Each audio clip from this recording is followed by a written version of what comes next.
This episode of The Life of Bryony is sponsored by George at Asda. Bring it on with George School Uniform. Shop now, in-store or at george.com. Welcome to The Life of You.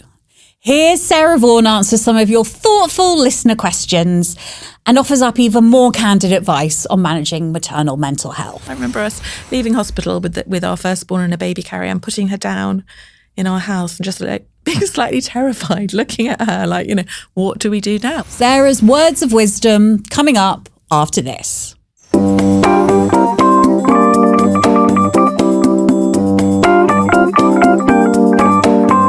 First question is from someone anonymous, Sarah, and they say, I don't know if I'm allowed to write this. I want to write fiction based on some of the darkest things I went through in my 20s, including alcohol dependence and sexual assault. But part of me is scared that people will say I'm just exploiting my trauma for attention or trying to profit from pain.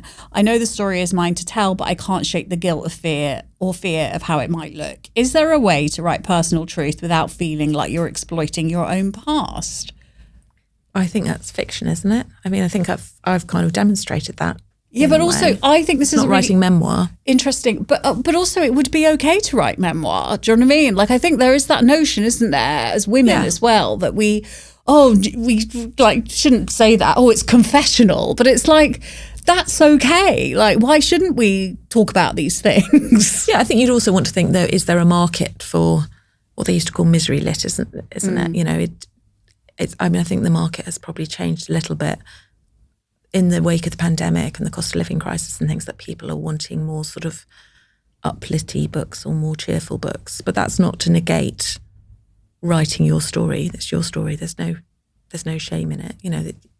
You're allowed to do it. I mean, you've built a really good career on it, haven't you? Yeah, but I also think I've just written my first fiction book, and in a way, I feel like I could be more honest in fiction. Yeah, because that's really interesting. Because you can perhaps more honest about other people in your life. Do you know what I mean? In a way that I got, in memoir, you can be really honest about yourself, but because you can sort of be very truthful with fictional characters. Yeah, I think. Yeah.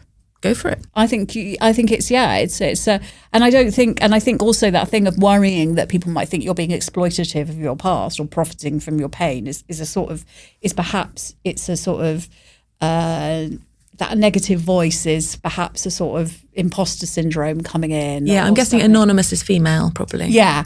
I think that's a way of stopping yourself from doing it. Yeah. Yeah, go for it. Like, get out there. Like, don't, there's a million reasons not to write a book, just as there's a million reasons not to have a kid. But you just if it's there in your mind, just get on with it. Getting ready for the new school year? George at Asda has you sorted with uniform that's made to last. We're talking reinforced knees on trousers, stain release polos and scuff resistant shoes, all designed to handle whatever the school day throws at them. And the prices? 2 polos from just £3, 2 pack trousers from just £7 and shoes from only £10. Everything comes with George's 100-day guarantee, so you can shop with confidence. Pick up everything in store or order online at george.com with free click and collect.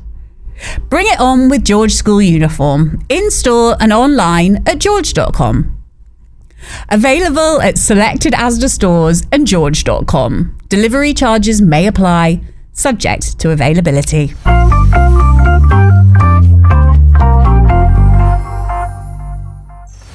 So, next question's from Chloe.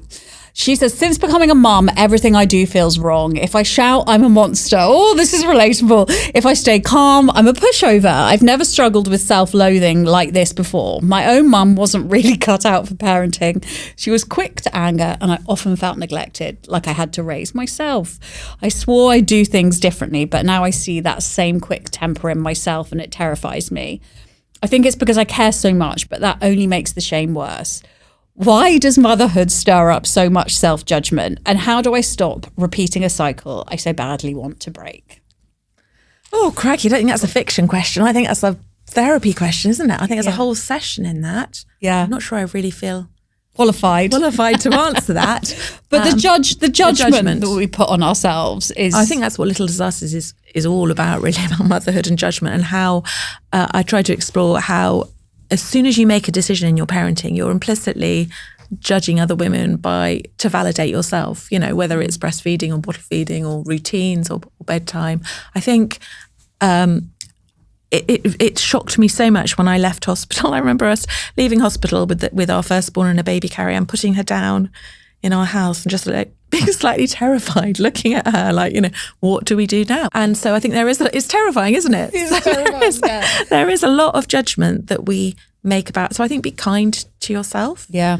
There's a line in the book that says they say you should walk away from a screaming baby. You should obviously always, if you feel you're really going to lose it, you need to go and take some breaths and be the adult and calm down. But I think you will shout at some point, which isn't a nice thing to think. But I think we're all fallible, and I think part of the difficulty with being a perfectionist is that, which it sounds like this reader might be as well, is that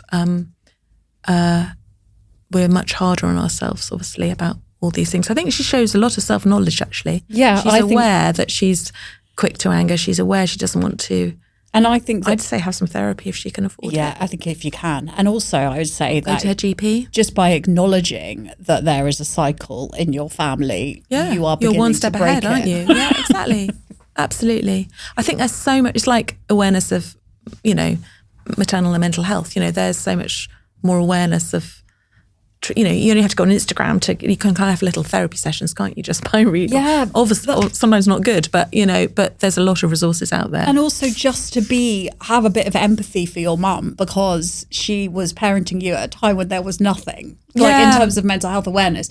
And I always think this is something that someone once said to me, is that your the judgment you have on your own mother is the same level of judgment you're going to have on yourself.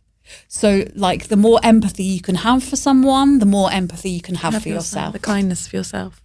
Yeah, it's interesting actually. The book of Little Disasters had a storyline in the 80s where the mother doesn't have any support at all, and we stripped it out because there were far too many timelines in the show already. But the point of that was to show that actually things have progressed.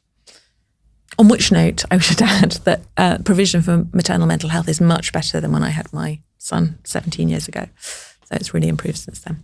Hopefully it'll continue to get better.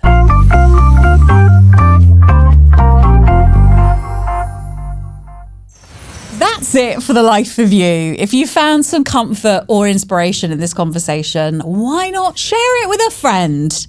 And stay tuned for more behind the scenes chats in future episodes by following and subscribing wherever you get your podcasts. I'll see you soon.